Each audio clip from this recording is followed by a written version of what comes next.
एक घने जंगल के बीचों बीच एक पुराना और खूबसूरत पेड़ खड़ा था। इस पेड़ की शाखाओं पर अनेक प्रकार के पक्षी अपना बसेरा बनाकर रहते थे। उन्हीं में से एक थी एक प्यारी सी चिड़िया जिसका नाम चीनी था। चीनी बेहद समझदार और तेज तर्रार थी। वह अपने साथी पक्षियों के साथ मिलकर दिन भर चहचहाती और खाने की खोज में इधर-उधर उड़ती रहती थी। चीनी का बसेरा पेड़ की सबसे ऊंची शाखा पर था। वहां से पूरे जंगल का नजारा साफ दिखता था। चीनी को ऊंचाई से नीचे की ओर देखने में बड़ा मजा आता था। वह अक्सर अपने साथी पक्षियों को नीचे झुंड में देखती और सोचती कि कितना अच्छा होता अगर वह भी उनके साथ उड़ान भर सकती। लेकिन उसे अपनी ऊंचाई से प्यार था, क्योंकि वहां से वह किसी भी खतरे को पहले से ही देख सकती थी। एक दिन चीनी अपने घोंसले में बैठी थी। उसने पेड़ से नीचे देखते हुए, कितना अच्छा लगता है यहाँ से पूरे जंगल को देखना। अरे ये क्या, वहां दूर एक आदमी खड़ा है और उसके हाथ में बंदूक है। अरे यह तो शिकारी है। चीनी ने अपने अनुभव से समझ लिया कि यह आदमी कोई और नहीं बल्कि शिकारी है। चीनी ने तुरंत अपने साथी पक्षियों को खतरे के बारे में आगाह किया। सभी पक्षी डर के मारे पेड़ के ऊंचे हिस्सों में छिप गए। पक्षियों का शिकार किया था, आज भी वह यही करने आया था। रघु ने अपने निशाने को साफ करने के लिए बंदूक उठाई और निशाना साधा। उसने चीनी को भी देख लिया था। उसने घोंसले की ऊंचाई से थोड़ा परेशान हो गया, लेकिन वह हार मानने वाला नहीं था। रघु ने बंदूक का निशाना चीनी की ओर साधा और गोली चलाई। ये चिड़िया बड़ी चालाक है, लेकिन आज तो मैं इसे पकड़कर ही रहूंगा। रघु बंदूक से गोली चलाता है, लेकिन चीनी खतरे को भांप जाती है और उड़ जाती है। गोली उसके घोंसले के पास से गुजर गई और वह सुरक्षित बच गई। चीनी ने अपने साथी पक्षियों को इशारे से बताया कि वे और भी ज्यादा सतर्क रहें। शिकारी रघु को अपनी असफलता पर गुस्सा आता है। उसने ठान लिया कि वह चीनी को हर हाल में पकड़कर रहेगा। उसने पेड़ के चारों ओर जाल फैला दिया और चुपचाप इंतजार करने लगा। चीनी और उसके साथी पक्षी समझ गए थे कि शिकारी ने कोई चाल चल दी है। वह पेड़ से नीचे नहीं उतरे और चुपचाप बैठे रहे। समय बीतता गया और शिकारी का धैर्य टूटने लगा। उसने सोचा कि अगर पक्षी नीचे नहीं आ रहे हैं तो उसे कुछ और तरीका अपनाना पड़ेगा। उसने एक और योजना बनाई। उसने पेड़ के पास एक जगह पर कुछ अनाज के दाने बिखेर दिए और खुद छिपकर बैठ गया। उसका इरादा था कि जब पक्षी अनाज खाने के लिए आएंगे तब वह इन्हें पकड़ लेगा। लेकिन चीनी बहुत ही ज्यादा समझदार थी। उसने देखा कि शिकारी ने अनाज के दाने बिखेरे हैं और खुद छिपकर बैठ गया है। उसने अपने साथी पक्षियों को इशारा किया कि वे नीचे ना उतरें। फिर चीनी ने एक और योजना बनाई। उसने अपने एक दोस्त को बुलाया जो एक बुद्धिमान तोता था। चीनी ने तोते से कहा, मिठू, तुम नीचे जाकर अनाज उठाओ और फिर उड़ जाओ, शिकारी को परेशान करो। हमें शिकारी को बेवकूफ बनाना है। तोते ने उड़ान भरी और सीधे उसी जगह पर पहुंच गया जहां शिकारी ने अनाज के दाने बिखेरे थे। उसने बड़ी चालाकी से अनाज के पास जाकर अपनी चोंच में कुछ दाने उठाए और वापस उड़ गया। शिकारी ने यह देखा लेकिन कुछ नहीं कर सका। तोते ने बार बार ऐसा किया और शिकारी को चिढ़ाता रहा। शिकारी का धैर्य अब पूरी तरह से टूट चुका था। उसने सोचा कि यह तोता तो उसे मूर्ख बना रहा है और उसने बंदूक उठाई। ये तोता मुझे चिढ़ा रहा है, अब मैं इसे सबक सिखाऊंगा। रघु तोते का पीछा करता है। तोता उसे जंगल के बीचों बीच ले जाता है। तोता रघु को जंगल की गहराइयों में ले गया और वहां एक घने झुरमुट में छिप गया। रघु भी उस झुरमुट के पास पहुंच गया, लेकिन उसे तोता नजर नहीं आया। तभी अचानक से झुरमुट से एक बड़ा सा जानवर निकला। यह जानवर एक जंगली सूअर था, जो रघु को देखकर गुस्से में आ गया। रघु को इस खतरे का अंदाजा नहीं था। सूअर ने रघु पर हमला कर दिया। अरे ये क्या हो गया, भागो भागो। रघु जंगल से बाहर भागता है। इस तरह तोते ने अपनी बुद्धिमानी और साहस से शिकारी को जंगल से भगा दिया। चीनी और उसके साथी पक्षियों ने यह सब देखा और खुश हो गए। उन्होंने तोते का धन्यवाद किया और उसकी बहादुरी की तारीफ की। चीनी ने अपने दोस्तों से कहा, हमारी एकता और समझदारी ने हमें बचा लिया। हमें हमेशा एक दूसरे का साथ देना चाहिए और किसी भी खतरे का डटकर सामना करना चाहिए। इसके बाद चीनी और उसके साथी फिर से खुशी खुशी अपने जीवन में व्यस्त हो गए। जंगल में शांति और खुशी का माहौल लौट आया।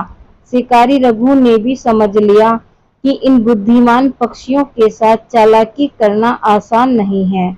इस तरह चिन्नी और उसके दोस्तों ने मिलकर शिकारी से अपने जंगल की रक्षा की और उन्हें एक सबक सिखाया। उनकी इस बहादुरी और समझदारी की कहानी जंगल में हमेशा याद की जाती रही है। इस कहानी से हमें यही शिक्षा मिलती है कि हमें सदा एक दूसरे का सहयोग करना चाहिए और आपस में सदा मिलकर रहना चाहिए। एक गांव में सुशीला और उसका पति हरि रहते हैं। सुशीला रसोई में काम करते हुए, सुनो जी, आज हमें गांव के मेले में जाना है। क्या तुमने तैयारियां कर ली? हाँ हाँ, मैं तैयार हूँ। पर तुम क्यों इतना जल्दी मचाती हो? मेला तो सारे दिन चलेगा। हाँ हाँ, पर हमें जल्दी पहुंचकर अच्छी चीजें देखनी होंगी। देर से पहुंचने पर कुछ भी अच्छा नहीं मिलेगा। ठीक है, तुम हमेशा सही कहती हो। चलो तैयार हो जाते हैं। सुशीला और हरि मेले में पहुंचते हैं। वहां बहुत भीड़ है और कई दुकानें सजी हैं। सुशीला दुकानों को देखते हुए, सुनो जी, देखो यहाँ पर कितनी सारी चीजें हैं। हमें क्या खरीदना चाहिए? मुझे तो कुछ समझ में नहीं आ रहा। तुम ही बताओ क्या खरीदे। ठीक है, मैं देखती हूँ। तुम यहीं रुको, मैं अभी आती हूँ। सुशीला कुछ दुकानों पर जाती है और कुछ सामान खरीदती है। फिर वह हरि के पास लौटती है।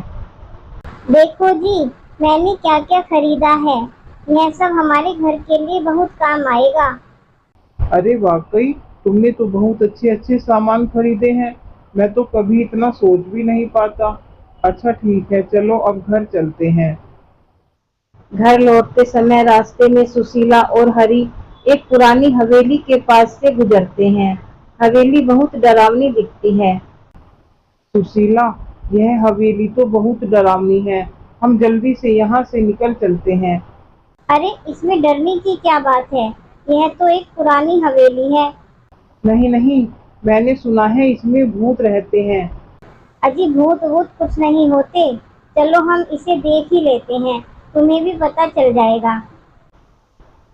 सुशीला और हरि हवेली के अंदर जाते हैं। हवेली के अंदर बहुत सारे पुराने सामान रखे होते हैं। हवेली के अंदर घूमते हुए हरि को एक पुराना बक्सा मिलता है। सुशीला, देखो यहाँ एक बक्सा है। इसमें क्या हो सकता है? चलो इसे खोलते हैं, शायद इसमें कुछ कीमती चीज हो। हरि बक्सा खोलता है और उसमें से सोने के सिक्के निकलते हैं। सुशीला, देखो सोने के सिक्के। हाँ हाँ, सुनो जी, यह तो बहुत अच्छा हुआ। अब हम लोग अमीर हो जाएंगे। हाँ हाँ, लेकिन हमें यह सब किसी को नहीं बताना चाहिए, नहीं तो लोग हमसे यह सब छीन लेंगे। ठीक कहा, चलो इन्हें घर ले चलते हैं। घर लौटकर सुशीला और हरि सोने के सिक्के गिनते हैं और उन्हें सुरक्षित जगह पर रखते हैं। अब हम क्या करेंगे सुशीला? इतने सारे पैसे हैं हमारे पास। सुनो जी, हमें बहुत समझदारी से काम लेना होगा। अगर हमने गलत कदम उठाया तो हमें नुकसान भी हो सकता है। तुम चिंता मत करो, मैं सब संभाल लूंगा। हरी कुछ दिनों बाद बाजार जाता है और वहाँ बहुत सारे बेकार सामान खरीद लाता है। तुमने ये क्या कर दिया? क्या खरीद लिया? इससे हमारा कोई फायदा नहीं होगा। माफ करना सुशीला, मुझे लगा कि यह सब हमारे काम आएगा। ठीक है, अब हमें और ध्यान से काम करना होगा। कुछ दिनों बाद सुशीला एक योजना बनाती है और हरी से कहती है, सुनो जी, मुझे एक विचार आया है। हमें इस पैसे का सही इस्तेमाल करना चाहिए। क्या विचार है सुशीला? हमें गांव में एक छोटी सी दुकान खोलनी चाहिए।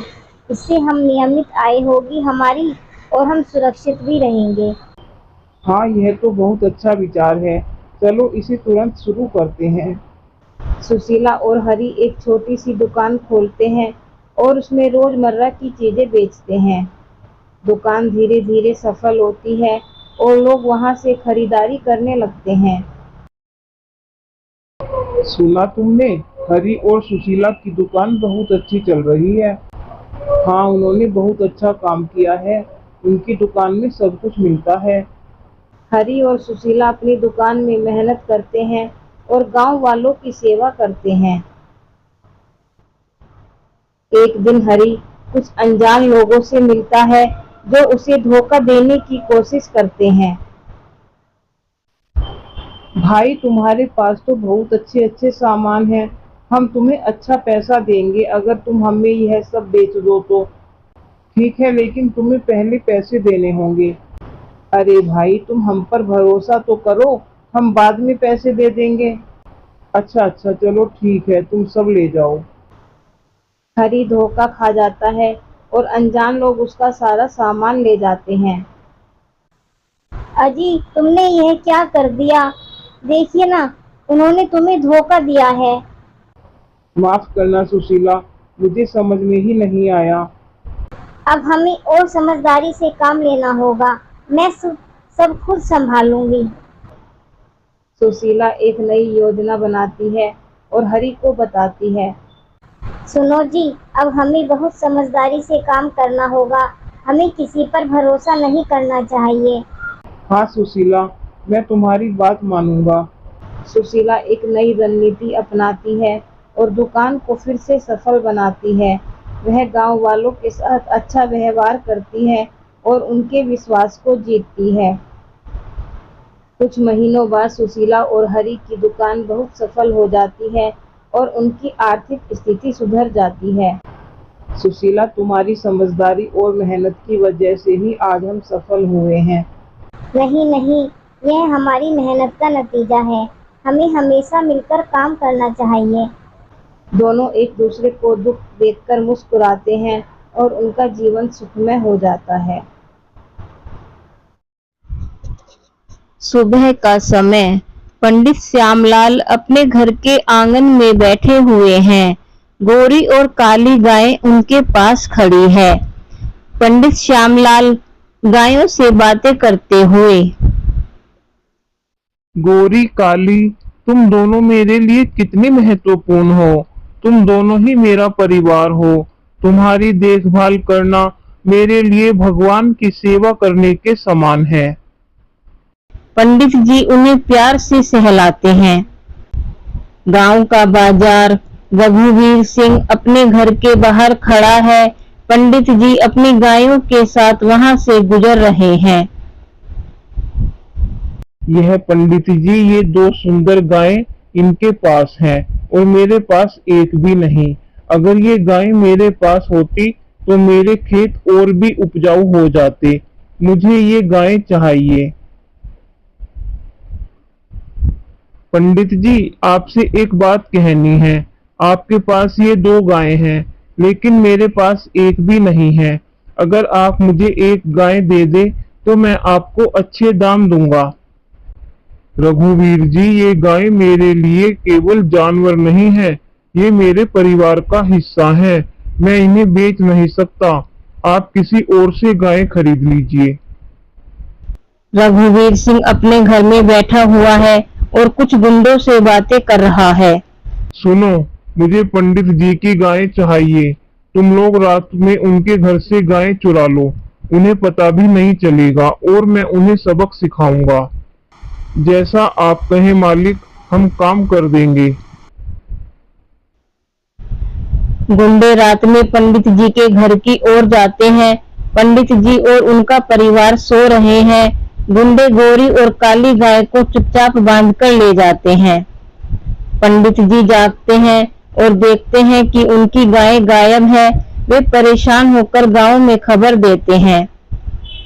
मेरी गोरी और काली कहीं दिखाई नहीं दे रही है। मैंने पूरे घर में देखा, लेकिन वे कहीं नहीं मिल रही हैं। कृपया अगर किसी को मिले तो वे मुझे बताएं। हम उन्हें ढूंढेंगे पंडित जी, आप चिंता मत करें।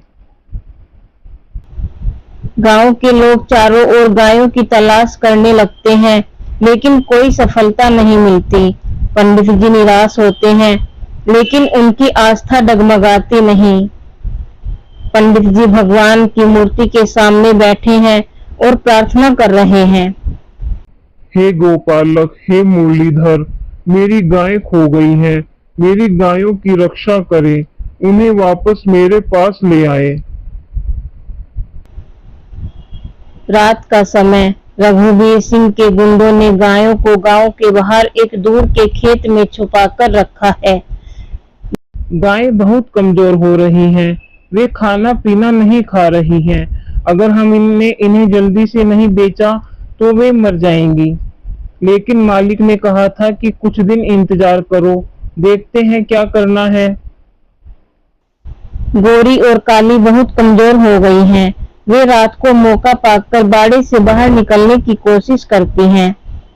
गांव के पास का रास्ता गोरी और काली धीरे धीरे चल रही हैं। उनकी हालत खराब है, लेकिन वे पंडित जी के घर की ओर बढ़ रही हैं। अरे, ये तो पंडित जी की गायें हैं, मुझे उन्हें तुरंत बताना होगा। वह दौड़कर पंडित जी के घर जाता है और उन्हें खबर देता है। पंडित जी तुरंत अपने कुछ साथियों के साथ वहां पहुंचते हैं और गायों को अपने पास बुलाते हैं। गोरी, काली, तुम वापस आ गई, भगवान का लाख लाख शुक्र है। गोरी और काली खुशी से पंडित जी के चारों ओर घूमती हैं। पंडित जी की आंखों में आंसू हैं, लेकिन यह खुशी के आंसू हैं। गांव का मुख्य चौक, गांव के लोग पंडित जी के चारों ओर इकट्ठा होते हैं। रघुवीर सिंह भी वहां आता है, लेकिन उसका चेहरा शर्म से झुका हुआ है। पंडित जी, यह भगवान की कृपा है कि आपकी गाय वापस आ गई। यह सब भगवान श्री कृष्ण की कृपा है। उन्होंने मेरी गायों की रक्षा की, मैं उनका सदा आभारी रहूंगा। पंडित जी, मैंने लालच में आकर बहुत बड़ी गलती की, मुझे माफ कर दीजिए। मैंने गुंडों से आपकी गाय चुरवाई थी। रघुवीर जी, इंसान से गलती हो जाती है, लेकिन सबसे बड़ी बात यह है कि उसे अपनी गलती का एहसास हो और वह उसे सुधार ले। भगवान हम सभी को सही मार्ग दिखाए। गांव के लोग भी रघुवीर सिंह को माफ कर देते हैं और उसे फिर से गांव का सम्मानित सदस्य मान लेते हैं। पंडित जी अपनी गायों के साथ खुशी खुशी घर लौटते हैं। पंडित जी का घर गोरी और काली आंगन में चल रही है और पंडित जी उन्हें देख रहे हैं। वे शांत और संतुष्ट हैं। सच्ची आस्था और ईमानदारी से ही जीवन में सच्चा सुख प्राप्त होता है। भगवान की कृपा सदा हम पर बनी रहे। पंडित जी गोरी और काली के साथ खुशी खुशी रहते हैं और गांव के लोग इस कहानी से सीख लेकर ईमानदारी और विश्वास के मार्ग पर चलते हैं। गांव की वह पुरानी हवेली, जहां सालों से कोई नहीं गया था, अब रहस्य और खौफ का अड्डा बन चुका था। लोग कहते थे कि वहां कुछ ऐसा है जो इंसान की समझ से परे है। जब भी कोई उस हवेली के पास से गुजरता, एक अजीब सी सिहरन उसकी रगों में दौड़ जाती। राघव, जो एक जिज्ञासु पत्रकार था, इन अफवाहों की सच्चाई जानने के लिए उत्सुक था। उसने अपने मित्र विक्रम के साथ उस हवेली के अंदर जाने का निर्णय लिया। दोनों ने एक अंधेरी रात को योजना बनाई और हवेली की ओर चल पड़े। हवेली के बाहर खड़े होकर राघव ने विक्रम से कहा, क्या तुम तैयार हो? विक्रम ने हल्की मुस्कान के साथ जवाब दिया, हाँ चलो जानते हैं कि इस जगह में क्या छिपा है। हवेली के अंदर कदम रखते ही एक अजीब सी गंध ने उनका स्वागत किया। पुरानी लकड़ियों की चिरचिराहट और दीवारों पर फैली धूल की मोटी परतों ने जगह की पुरानी उम्र का पता बता दिया। जैसे ही वे आगे बढ़े, एक बड़ा सा कमरा उनके सामने आया, जिसमें धूल भरे फर्नीचर और दीवारों पर धुंधले चित्र लटके हुए थे। कमरे के कोने में एक पुरानी अलमारी खड़ी थी। विक्रम ने जैसे ही अलमारी का दरवाजा खोला, अचानक एक पुरानी डायरी उसके सामने गिरी। राघव ने उस डायरी को उठाया और उसमें लिखे शब्दों को पढ़ना शुरू किया। यह एक महिला के द्वारा लिखी गई थी, जो शायद इस हवेली की मालकिन थी। डायरी में लिखा था कि हवेली में एक खजाना छिपा है, लेकिन इसके साथ एक अभिशाप भी जुड़ा है। राघव और विक्रम ने तय किया कि वे उस खजाने को खोजेंगे। जैसे ही वे उस डायरी के निर्देशों का पालन करते हुए एक गुप्त कमरे तक पहुंचे, उन्होंने देखा कि कमरे के बीचों बीच एक पुराना संदूक रखा हुआ था। विक्रम ने धीरे से संदूक का ढक्कन उठाया। उसमें सोने और गहनों से भरी हुई एक बड़ी थैली थी। जैसे ही उन्होंने खजाने को छुआ, एक अजीब सी आवाज गूंज उठी और कमरे की दीवारों पर अजीब सी छायाएं उभरने लगी। वे दोनों डर से कांप उठे। अचानक से हवेली के दरवाजे जोर से बंद हो गए और हवेली के अंदर की रोशनी बुझ गई। राघव और विक्रम को समझ नहीं आ रहा था कि क्या किया जाए। वे कमरे से बाहर निकलने की कोशिश करने लगे, लेकिन उन्हें लग रहा था कि जैसे कोई अदृश्य शक्ति उन्हें रोक रही हो। तभी राघव को डायरी का आखिरी पन्ना याद आया, जिसमें लिखा था कि खजाना लेने वाला कभी जीवित बाहर नहीं जा सकता। दोनों ने घबराहट में एक दूसरे को देखा। विक्रम ने कहा, हमें खजाना छोड़कर यहीं भागना होगा। राघव ने सहमति में सिर हिलाया। जैसे ही उन्होंने खजाना वापस संदूक में रखा, हवेली की दीवारें कांपने लगी और दरवाजे अपने आप खुल गए। वे दोनों जल्दी से हवेली से बाहर निकले। बाहर आकर उन्होंने चैन की सांस ली। उस रात के बाद उन्होंने कभी भी उस हवेली की तरफ मुड़कर नहीं देखा, लेकिन वे जानते थे कि उस खामोश रहस्य ने उन्हें जीवन भर के लिए एक सबक सिखा दिया था कि कुछ रहस्य अनसुलझे ही अच्छे होते हैं।